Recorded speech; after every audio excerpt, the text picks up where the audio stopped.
პარლამენტში საერთაშორისო სადამკვირვებლო მისიების იმ წარმომადგენლებს მოусმენენ, რომლებიც კონფლიქტის მიმდებარე ტერიტორიებზე მონიტორინგს ახორციელებენ. ამ ინიციატივით პარლამენტის პლენარულ სხდომაზე პავლე კუბლაშვილი გამოვიდა. კუბლაშვილის თქმით, ის რაც საქართველოს კონფლიქტურ ტერიტორიებზე და მის მიმდებარე ქართულ სოფლებში ხდება, კიდევ ერთხელ ადასტურებს იმას, რომ რუსეთი არ ასრულებს აგვისტოს ხელშეკრულების შეთანხმებას. საერთაშორისო სადამკვირვებლო მისიების წარმომადგენლების მოსმენის ორგანიზება ევროინტეგრაციისა და საგარეო ურთიერთობათა საპარლამენტო კომიტეტებს დაევალათ.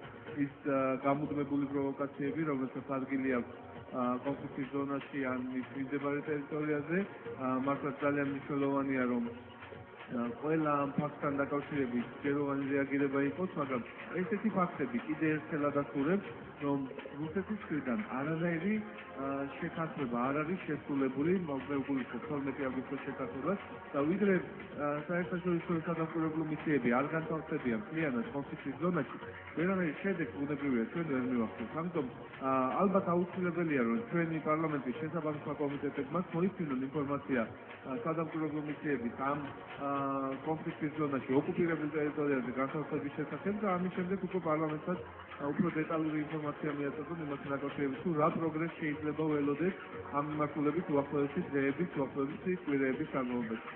მე ვფიქრობ, ბატონ პალიკოს იდეა მისაღებია. მე ვთქვი, ევროინტეგრაციის კომიტეტის თავმჯდომარე ბატონ დავითი ექნება, ბატონ ლაშა შვანიას ვთქვი, ბატონ დავით ბაქრაძის თომას საიბანს მეორე მანქანაში ჩამოყალიბებით და მე ალბათ კარგი არის რომ მოусმინოთ და მათგან პირველ თავზე მიიღოთ ინფორმაცია თუ რა ხდება და როგორ ხდება. გუშინ გვიანღამის რუსმა ოკუპანტებმა გალის რაიონის სოფელ ჭუბურხინში 90-მდე ჯარისკაცი შეიყვანეს. როგორც აფხაზეთის მედია ცენტრის გარის რაიონიდანაც ცნობეს, ამის მიზეზად რუსების ბლოკსაგუშაგოსთან აფხაზური სპეცდანიშნულების რაზმისა და ოკუპანტების შეტაკება სახელდება. ჭუბურხინში რუსი პოლკოვნიკის როგოზინის ჩასვლის შემდეგ ეგრეთ წოდებულ ნალუმუს დასახლებაში ვითარება განიმუხტა. პოლკოვნიკმა აფხაზური სპეცდანიშნულების რაზმის ხელმძღვანელს ტერიტორიის დატოვება მოსთხოვა, რის შემდგომაც სეპარატისტებმა რუსების ბლოკსაგუშაგო ყოველგვარი წინააღმდეგობის გარეშე დაუყოვნებლივ დატოვეს და გალის მიმართულებით გავიდნენ. მედია ცენტრის ინფორმაციით, დასახლების ტერიტორიაზე რუსების საზენიტო და საარტილერიო დანადგარებია განლაგებული, ცენტრალურ ხიდზე კი რუსმა ოკუპანტებმა თავიანთი ბლოკსაკუშაგო მოხსნეს და იქ აფხაზი მებაჟეები და მესაზღვრეები ჩააყენეს. საპარლამენტო უმცირესობის ლიდერი რუსეთთან საქართველოს საინფორმაციო მის წაგებასა და საგარეო უწყების პასიურობაზე საუბრობს. გარდამაჯის განცხადებით, ბოლო 2 კვირის განმავლობაში საგარეო საქმეთა სამინისტროს პასიურობის ტენდენცია იგრძნობა. გარდამაჯი თვლის, რომ საქართველოს საგარეო უწყებამ დიდი ყურადღება უნდა გაამახვილოს იმ ფაქტებზე, რაც ბოლო პერიოდში კონფლიქტურ ზონებში ხდება. გიორგი თარგამაძის შემდეგ პოლიტიკური განცხადებები სხვა დეპუტატებმაც გააკეთეს. საქართველოს წინააღმდეგ წარმოებული ომის ერთ-ერთი ძირითადი ნაწილი გახდა სწორედ საინფორმაციო ომი. ბრინვალის მოვლენების პერიოდში და იმის შემდგომ დაახლოებით 1 თვის განმავლობაში საქართველო აშკარად ჯაბნიდა რუსეთის ფედერაციას საინფორმაციო ომის წარმატების დროს. ბოლო 2 კვირის განმავლობაში აშკარად იგრძნობა ტენდენცია, რომ ეს დამოკიდებულება იცვლება და სამწუხაროდ ჩვენი მხრიდან რაიმე აქტიურ ნაბიჯებს ჩვენ ვერ ვხედავთ. ყოველდღიურად ხდება ესკალაციის შემუშავება რაღაც ბიზნესის და რაღაც ტექნიკათის. აქედან გამომდინარე, ესაც საქართველოს პარლამენტმა მიიღო გარდაქმნება და გარდაქმებაში ჩაეჭრა, რომ დაწყებული იყო გამოძიება სეპარატისტთა ლიდერების წინააღმდეგ. როგორც ცნობილი არის, ეს გამოძიება დაწყებული არის. გაკითხულია რამოდენიმე 1000 ადამიანი, მაგრამ ჩემთვის დღემდე გაურკვეველია, თუ რატომ არ ხდება სეპარატისტთა ლიდერთა წინააღმდეგ ბრალის დაყენება. ეხლა მაინც, როდესაც არანაირი დიალოგი, არანაირი მოლაპარაკება ამ ხალხთან ძალაუფლება ჩაიგდო ძალადობრივი გზით, შეუძლებელია. უშინ საქართველოს ეკლესიის მლების და მრევლის ჯგუფი მიემგზავრებოდა ათონის ხაზზე და თურქეთის საზღვარზე როცა გადადიოდნენ თურქმა მებაჟეებმა, ჩვენი მეზობელი და მეგობარი სახელმწიფოს მებაჟეება 21 საუკუნეში შეურაცხყოფელი ფორმით მოთხოვეს ძლებს ანაფორის გახდა და ისინი უგზავნდნენ მათ ტერიტორიაზე ანაფორის გადასვლას. შემდგომში როცა ძალიან გამწვავდა და შეურაცხყოფებამდე მივიდა საქმე, ამას ჩაერიონ ჩვენი მებაჟეები, ესე იგი საკმაოდ მარცვლოვნიერად, ტექნიკისიერად, კანონიერად მოუწოდეს. ბოლოს და ბოლოს საკითხი გარეგული და მაგრამ ეს უკვე არაერთხელ მოხდა.